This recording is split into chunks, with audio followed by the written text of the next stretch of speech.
Salve, salve, gente boa! E aí, tudo bem? Seja bem-vindo, seja muito bem-vindo ao canal. Nesse vídeo a gente vai falar a respeito do seguinte, querido: aborto, imoralidades sexuais e a besta. Fica comigo até o final, vamos lá!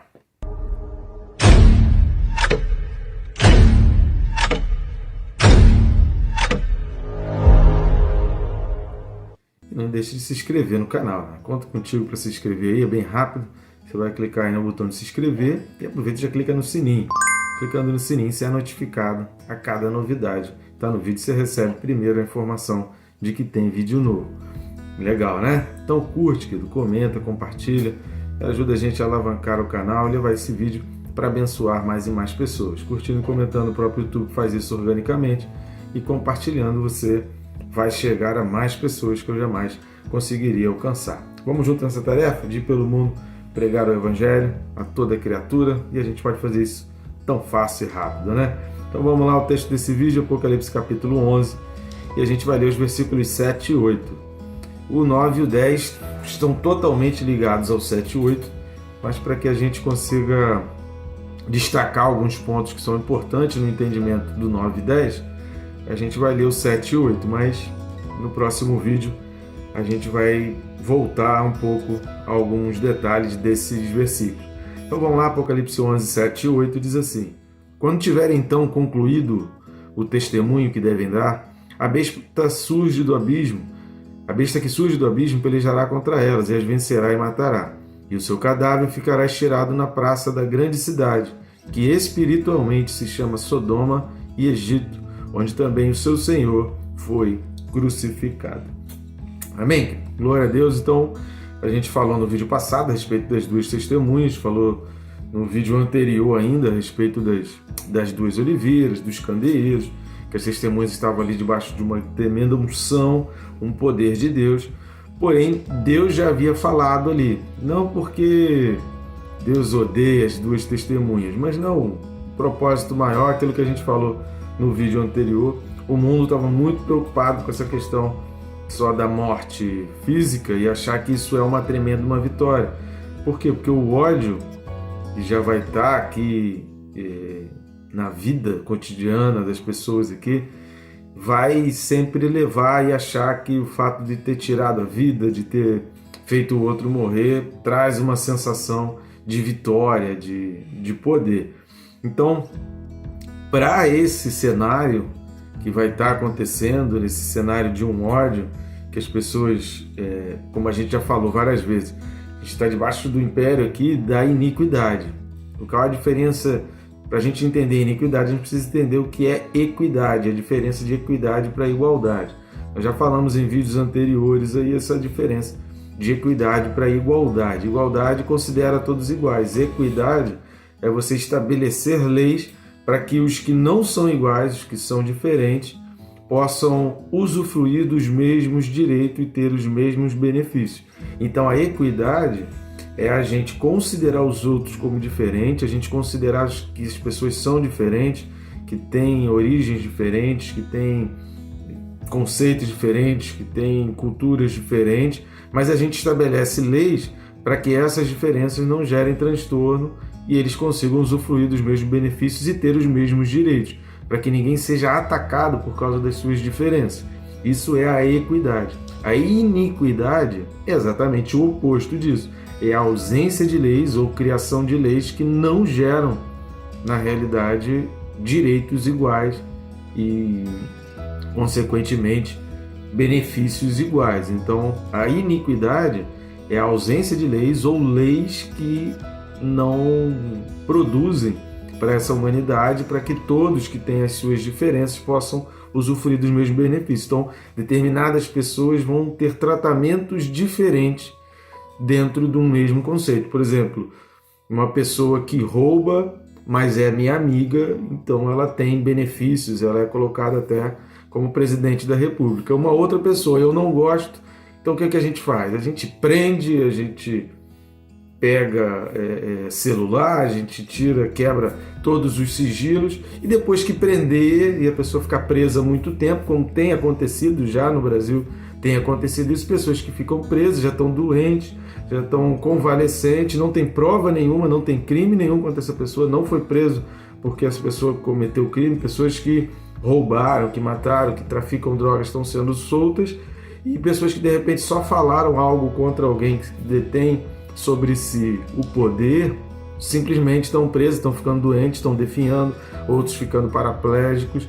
E depois de muito tempo, depois de muito sofrimento, essa pessoa é solta, dizendo que não tem crime nenhum, mas essa pessoa já foi afligida e a repercussão na sociedade, a sociedade foi oprimida e a sociedade já não se revela, a sociedade já não se manifesta, a sociedade já não exerce o seu direito à liberdade de falar, de pleitear, de dizer que não está concordando com as coisas. Então a intenção do iníquo, e é o que a gente já está vivendo, nós já estamos nesse ambiente, não só no Brasil, mas no mundo todo, a intenção do iníquo, a intenção da iniquidade é exatamente inibir o povo de se manifestar, de reclamar, de dizer que determinadas coisas estão erradas. Então ele pega expoentes, pega determinadas pessoas e tratam com desigualdade, não utilizam dos mesmos direitos. E aí a gente compara, por que fulano está solto e esse está preso? Por que esse aqui pode dizer qualquer coisa e esse aqui não pode dizer? Então quando a gente compara, você vai, mas esse aqui também falou isso, isso e isso, mas está tudo bem, para ele a lei não vale. Esse outro aqui falou até menos, se for comparar, não foi tão grave assim, mas para esse aqui, ele é o perseguido, ele é a pessoa que precisa ser destruída e precisa ser aniquilada. Esse é o espírito, a ideologia da iniquidade.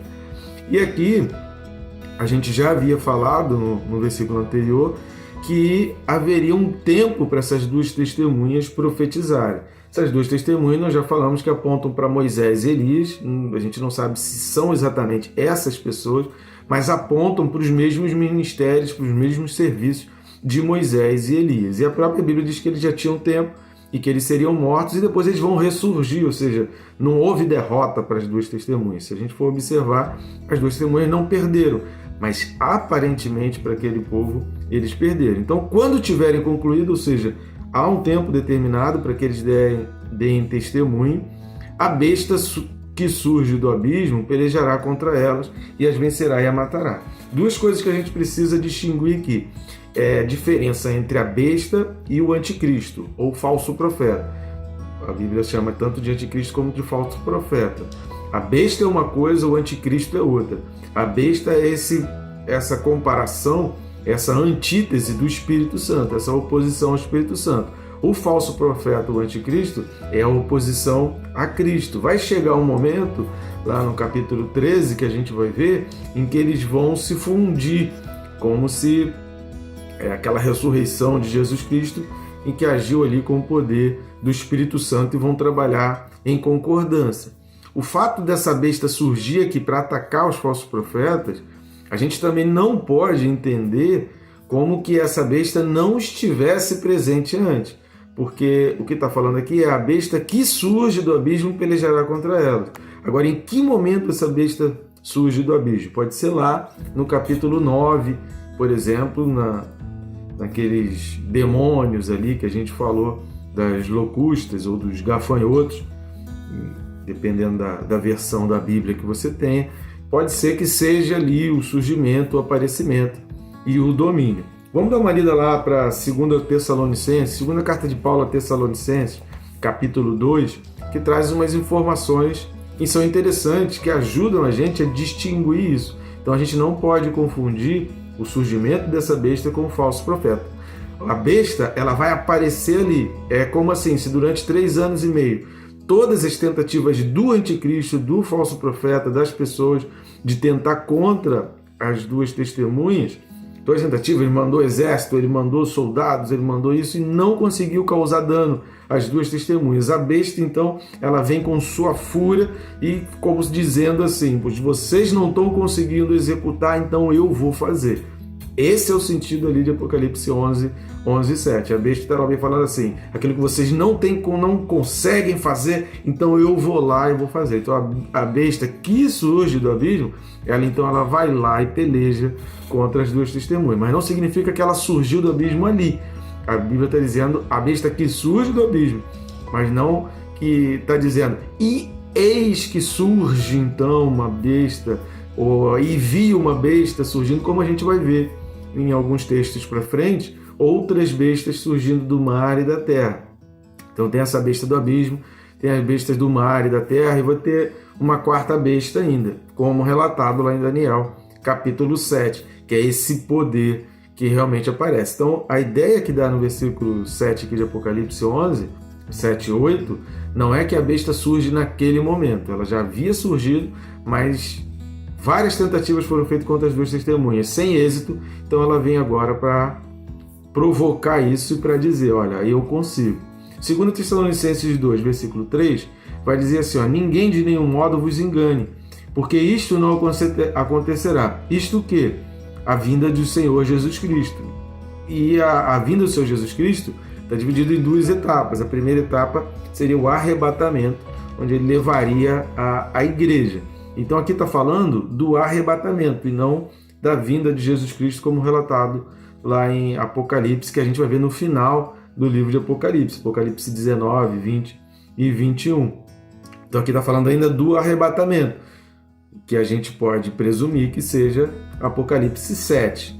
Ninguém de modo algum vos engane, porque isso não acontecerá, né, esse arrebatamento, sem que primeiro venha a apostasia e seja revelado o homem da iniquidade, ou seja, o filho da perdição, ou seja, a igreja vai ver o surgimento da iniquidade, a igreja vai começar a identificar a iniquidade tomando conta do mundo, e isso vai precisar ser para a igreja um sinal de que as coisas estão caminhando na direção das profecias bíblicas. Então a igreja vai surgir. Então o arrebatamento ele não vai acontecer antes que a igreja contemple a existência do homem da iniquidade, o filho da perdição. E o versículo 4, o qual se opõe e se levanta contra tudo que se chama Deus.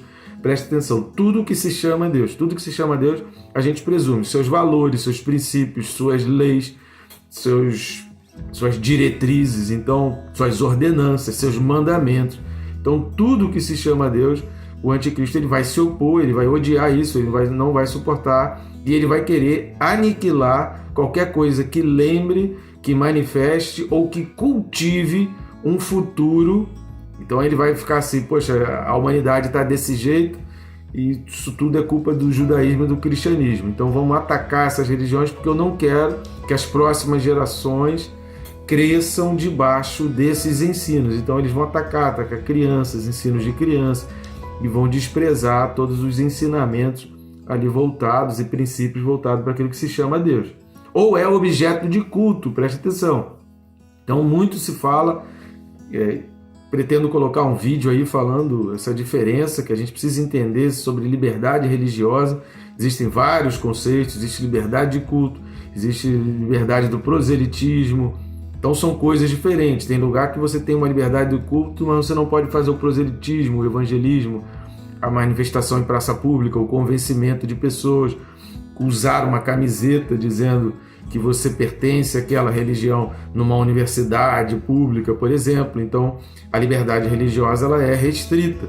Você tem sua liberdade de ir para a sua igreja, mas você só pode manifestar a sua religião ali, na sua igreja, ali no seu templo, e não em público. Então são conceitos diferentes de liberdade religiosa. Aqui vai atacar o culto, ou seja, a liberdade religiosa do proselitismo, do evangelismo, ela já vai estar inibida e vai restar o culto, o direito ao culto. E aí o direito ao culto vai começar a ser restrito, a ponto de assentar-se no santuário de Deus, ostentando-se como se fosse o próprio Deus. Arrogância, que a gente vê aqui, arrogância e orgulho.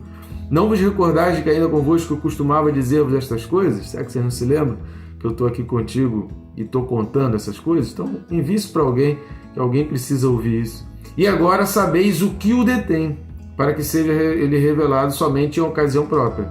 Então aqui está falando que esse surgimento, essa declaração, essa oficialização do anticristo não acontece ainda porque existe uma força que o detém. O que o detém? O Espírito Santo e a igreja que ora, a igreja militante, porque a oração da igreja inibe essa aparição. No dia que a igreja for realmente arrebatada, aí o mundo vai tomar conhecimento de que ele está sob uma direção. Então o que a gente percebe é que o espírito da iniquidade, a ideologia da iniquidade vai surgir antes do arrebatamento.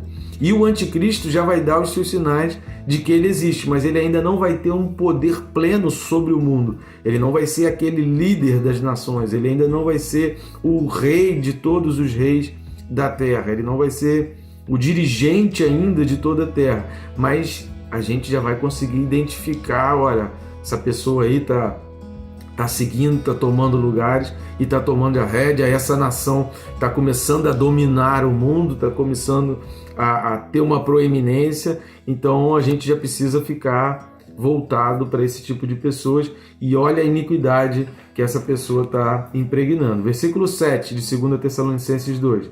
Com efeito, o mistério da iniquidade já opera e aguarda somente que seja afastado aquele que agora o detém, o Espírito Santo e a Igreja. Então será de fato revelado o iníquo, a quem o Senhor Jesus matará com o sopro da sua boca e o destruirá pela manifestação da sua vinda. Está lá em Apocalipse 19, versículos 20 e 21. Esse acontecimento vai acontecer no capítulo 19. Nós estamos aqui ainda no capítulo 11 de Apocalipse, bem anterior a esse fato. Então Paulo está falando aqui, ó, aquele que o detém é a igreja, esse mistério da iniquidade já opera, então a gente precisa entender que esse mistério da iniquidade já opera, então o iníquo, como diz aí no versículo 8, será então revelado, até que ele vai ter o seu domínio, e no capítulo 19 de Apocalipse ele será destruído. Então a gente não pode confundir a besta com o falso profeta, a besta com o anticristo. E segue ainda dizendo que a besta que surge do abismo pelejará contra elas e as vencerá e matar. As vencerá é no conceito da população da época, que vai ter aquela noção de, pelo fato da besta matar as duas testemunhas, a gente vai ver no próximo vídeo, que eles vão festejar, eles vão vibrar e vão ficar super contentes com aquele fato e ter a sensação de vitória. Mas isso não representa uma derrota e a gente vai ver nos dois próximos vídeos. Versículo 8 vai dizer: o seu cadáver ficará estirado na praça da grande cidade, que espiritualmente, e aqui vai dizer assim, ó, espiritualmente se chama Sodoma e Egito, onde também o seu Senhor foi crucificado. Então aqui está falando de Jerusalém, está falando geograficamente daquele território, daquele lugar de Jerusalém, que as duas testemunhas, os corpos delas ficarão ali e elas aparecerão ali, ou seja, então a gente consegue entender que todo mundo vai contemplar as duas testemunhas, mas elas estarão fisicamente ali em Jerusalém. Agora chama atenção o fato de espiritualmente a Jerusalém, o povo de Israel, ser chamado de Sodoma e Egito. Sodoma é o simbolismo, a fama de Sodoma pela imoralidade sexual, muita pederastia. A pederastia ela era tão grande que quando os anjos visitam a Ló e as pessoas de Sodoma batem na porta de Ló, os anjos eram tão bonitos, eram seres tão bonitos, que os homens que batem lá na porta de Ló querem ter relações sexuais com aqueles anjos e querem forçar ali uma relação sexual. Tamanha a pederastia e a lasciva e a imoralidade sexual de Sodoma. Então Sodoma representa essa imoralidade sexual. Já não há limite para os prazeres sexuais, já não há parâmetros para os prazeres sexuais, já não há limites ali no sentido de isso é certo ou isso é errado, isso pode, isso não pode, tudo pode, está tudo liberado. Então essa expressão Sodoma é que o mundo está vivendo debaixo de conceitos onde tudo relacionado a sexo está liberado, inclusive com animais, com crianças, com idosos, com parede, com bananeira, com o que for. E Egito? Egito aponta para três coisas quando a gente vê esse exemplo do Egito. A primeira coisa é a escravidão do povo. É o simbolismo da escravidão, o simbolismo do pecado. Jesus ele traz sempre, no Novo Testamento, traz sempre essas ilustrações de que a gente está saindo do Egito. A própria Páscoa representa para nós isso, o sacrifício de Cristo, que a gente saiu do Egito, saiu do poder do pecado e veio para a liberdade em Cristo. Então o Egito aponta o pecado, esse aprisionamento por causa do pecado. Mas duas coisas importantes apontam também o Egito: o sacrifício de bebês através do aborto, através da morte de crianças, e a diversidade de deuses. Então, uma idolatria alta. Então, o que a gente vai ver aqui é que no surgimento ali das duas testemunhas, e elas haverá blasfêmia, haverá afronta, haverá zombaria com as duas testemunhas, porque o mundo vai estar vivendo tempos de imoralidades sexuais, de aborto, uma multiplicação. Inclusive, o que vai dar autoridade para o surgimento da besta, para a afronta, é o sacrifício de bebês, o sacrifício de crianças e o sangue de crianças. Então, é esse estilo de vida, é esse modus operandi que vai dar toda a autoridade para o surgimento da besta. Então, o que vai fazer com que a besta realmente se manifeste e se materialize e apareça para a humanidade, que a gente vai ver que não vai ficar chocada com o surgimento da besta, é exatamente a imoralidade sexual e o aborto, a morte de bebês. Tudo isso vai trazer esse respaldo. Tem gente que às vezes não pensa nesse lado, tem gente que fica querendo apenas discutir questões psicológicas, fisiológicas e biológicas do aborto para querer autorizar o aborto, mas não entende que o aborto, a matança de bebês ocorreu no Egito, na tentativa de aniquilar Moisés, que viria a surgir, e a matança de bebês surgiu também em Israel, na tentativa de aniquilar Jesus, que também era o profeta que viria para salvar. Então, essa morte de bebês, esse incentivo à morte de bebês, surge sempre naquele contexto da vinda do Salvador, na vinda daquele que vai salvar. Então, o que a gente vai perceber aqui, o que a Bíblia está dizendo, é que o mundo vai estar debaixo de uma sodomia e de uma vida ligada ao que é o Egito, totalmente voltada ao que acontecia em Sodoma e totalmente voltada para o que aconteceu no Egito, lá naquele Egito de Moisés. Lembrando que a gente está falando aqui da oposição da besta contra as duas testemunhas. Então esse é o mundo da época, e a gente precisa entender que a besta ela não vai surgir se essas coisas não começarem a serem legitimadas. Tanto a imoralidade sexual e todo o seu aparato, pederastia, pedofilia, zoofilia, tudo isso relacionado a essas imoralidades sexuais, e também a matança de bebês, o aborto, o aniquilamento de vidas como sacrifício para o empoderamento da besta. Só quem fica empoderado com tudo isso é a besta que vai surgir. Até o próximo vídeo aí que a gente vai completar esses assuntos, e que Deus te abençoe rica e abundantemente.